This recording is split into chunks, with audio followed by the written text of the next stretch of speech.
Dijeron que era una guerra relámpago y llevamos 2 meses. El mundo celebra la resistencia de Ucrania, pero se van acumulando las víctimas.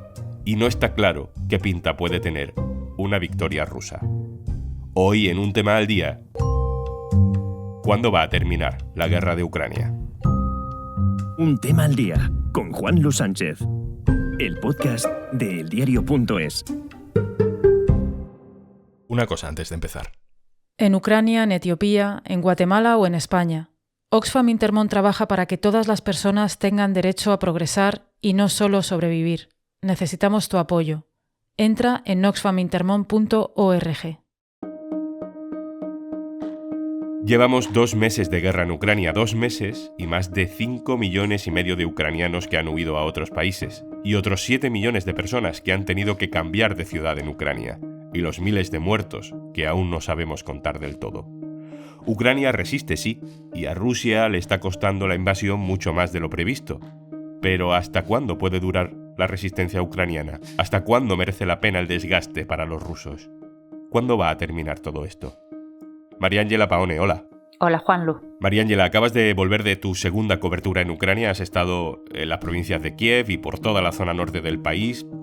Las últimas cifras que ha difundido Naciones Unidas calculan que unos 30.000 ucranianos están volviendo al país cada día.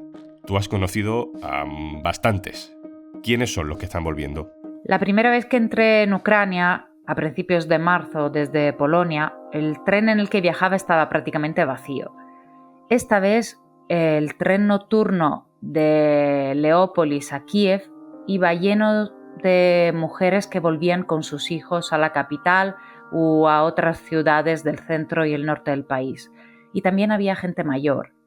En algunos casos volvían de Polonia, el país que por lazos y cercanía más refugiados ucranianos ha acogido, y en otros casos volvían del este de Ucrania, donde hay el mayor número de desplazados internos. Y si se fueron de un país en guerra, ¿por qué vuelven a un país en guerra? Vuelven porque quieren recuperar un atisbo de normalidad, porque quieren estar en su país, también por las dificultades de vivir en una condición de acogida que desubica, desarraiga, sobre todo porque los maridos y papás se han quedado en Ucrania, ya que por la ley marcial no pueden salir del país.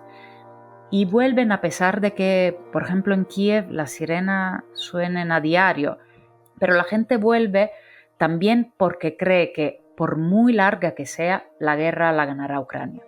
¿Qué sensación transmite la población? ¿Qué estado de ánimo tienen sobre lo que puede llegar a pasar a corto plazo? Pues nadie sabe a ciencia cierta cómo evolucionará esta guerra y cuánto puede durar. Pero yo lo que he podido ver es que, a pesar de la destrucción, a pesar de los miles de muertos, de los millones de desplazados, a pesar de que el país estaba en una posición objetivamente de inferioridad militar cuando empezó la ofensiva, a pesar de todo esto, la moral de la población es, diría yo, alta, tras un conflicto que también ha unido a los ucranianos. He encontrado mucha gente que no apoyaba al presidente Zelensky y le criticaba antes de la guerra y que ahora dice que es el momento de dejar de lado las divisiones para ir todos a una.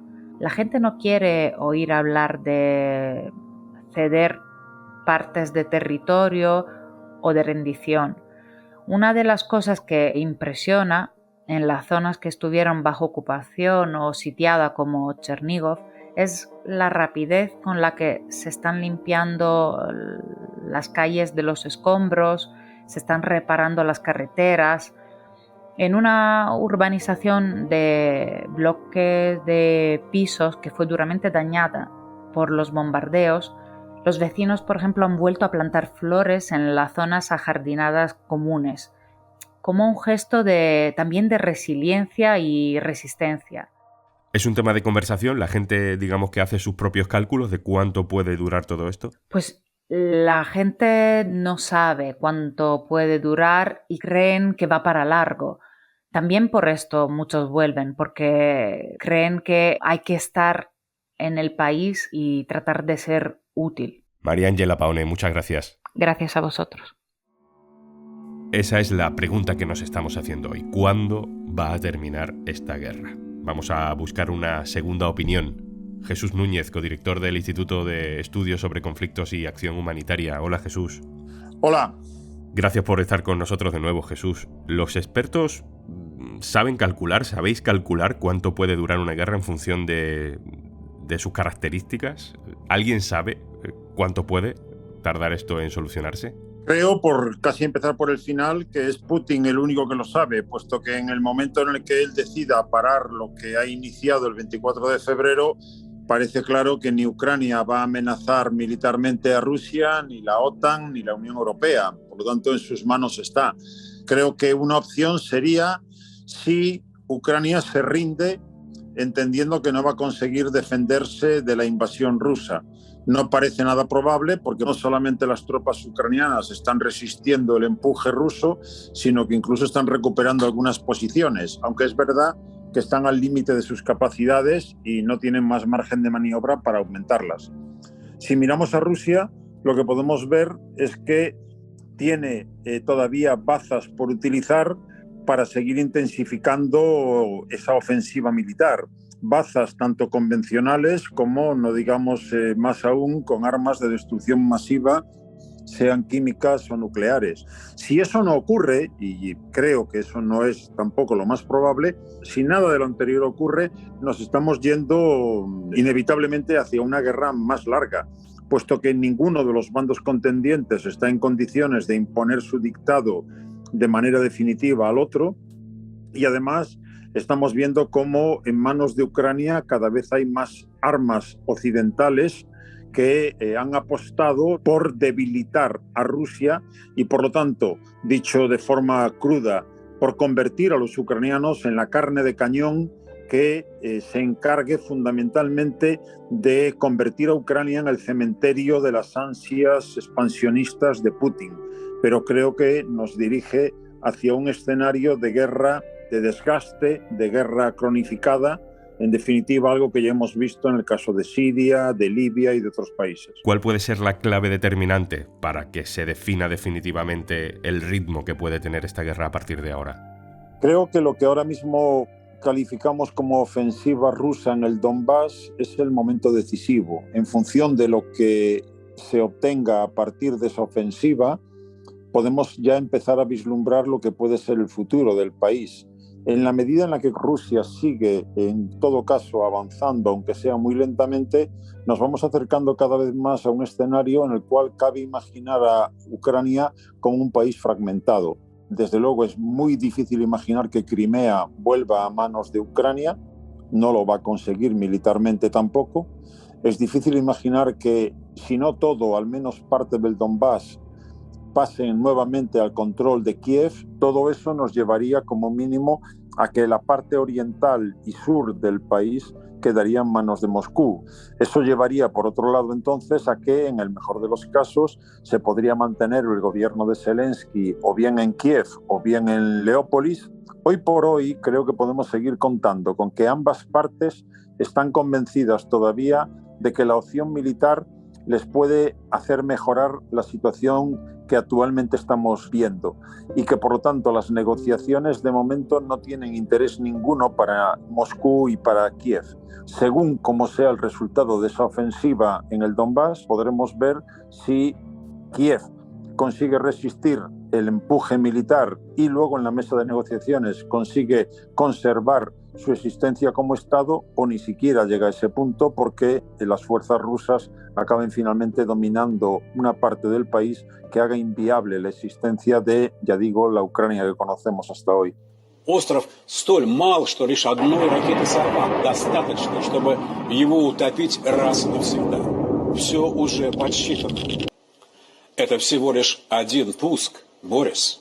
A Anglia, нет. Jesús, estamos viendo estos días propaganda en la televisión rusa que habla sobre cómo podría ser un ataque nuclear sobre Occidente, específicamente, por ejemplo, cómo sería lanzar misiles nucleares sobre Reino Unido. Ese tipo de amenazas, ese tipo de simulaciones, ¿cómo las interpretas? Parecería que todo esto que está ocurriendo en medios de comunicación oficiales rusos daría a entender que lo que buscan es normalizar ante su propia opinión pública la existencia de esas armas y la necesidad en caso extremo de utilizarlas. sigo pensando en cualquier caso que es la opción más improbable, básicamente porque por un lado no hay ningún objetivo ni militar ni civil que hoy haya en Ucrania que necesite un arma nuclear para destruirlo. Hay armas convencionales de sobra y, sin embargo, utilizar un arma nuclear supondría cruzar un umbral que podría llevar a todos, incluyendo, por lo tanto, a Rusia, a un suicidio colectivo. Luego, quiero creer que esa opción, sin descartarla, es la más improbable, pero evidentemente, en la medida en la que hay armas nucleares, pues Moscú en un momento determinado puede optar por hacerlo. Lo que entiendo en cualquier caso y en definitiva es que hoy todo ese discurso ruso lo que busca es disuasión. No es tanto una amenaza real de atacar como un intento de disuadir a Occidente, a todos los países que están hoy en día suministrando armas a Ucrania y aplicando más sanciones a Rusia, de que dejen de tener ese comportamiento, pero ya digo, por desgracia no hay que descartarlo en ningún caso. Antes, cuando te he preguntado cuándo crees que termina la guerra, ya has mencionado la rendición de Ucrania. ¿Piensas que si Rusia doblega a Ucrania definitivamente, si Rusia consigue que Ucrania se rinda porque ya no resiste más, ¿se terminaría la guerra ahí? Difícil, obviamente, de valorar, dado que ahora mismo ni siquiera parece posible para Rusia conseguir una victoria. Si por victoria entendemos poner en la capital, en Kiev, a una marioneta que siga los dictados de Moscú y conseguir el control territorial de ese país. Lo que sí podemos deducir del propio discurso de Putin, que ha venido reiterando durante tiempo, es que la mayor catástrofe geoestratégica del siglo XX para ese mismo Vladimir Putin fue la disolución, la implosión de la Unión Soviética, y que incluso ha llegado a echar la culpa a Lenin de haber empezado a desbaratar el imperio ruso. Luego, lo que se deduce de ahí es que Putin lo que pretende claramente es volver a colocar a Rusia como una potencia global en el escenario planetario y, por otro lado, recuperar geográficamente zonas que pueda integrar en la Federación Rusa o que pueda, como mínimo, colocar bajo su órbita. Lo estamos viendo con Bielorrusia, lo hemos visto con Kazajistán también, aunque con menor intensidad, y es lo que ahora está en juego en el caso de Ucrania. Luego, cabe imaginar que detrás de eso vendrían otros países y, desde luego, en el listado, los países bálticos o Polonia serían seguramente los primeros en los que habría que pensar. Jesús Núñez, muchas gracias por contarnos todo esto. Encantado, hasta la próxima.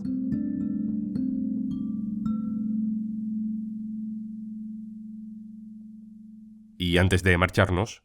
Qué presión esta de tener que cortar a los periodistas del diario.es para hacer esta publi. Menos mal que es para informarte de que por ser oyente de Un Tema al Día tienes 60 días gratis para escuchar todo el contenido de Podimo. Todos los podcasts y audiolibros gratis si te registras en podimo.es/aldía. Así igual me perdonan en la redacción del diario.es por quitarles unos segunditos y colarme en su podcast. 60 días gratis registrándote en podimo.es/aldía.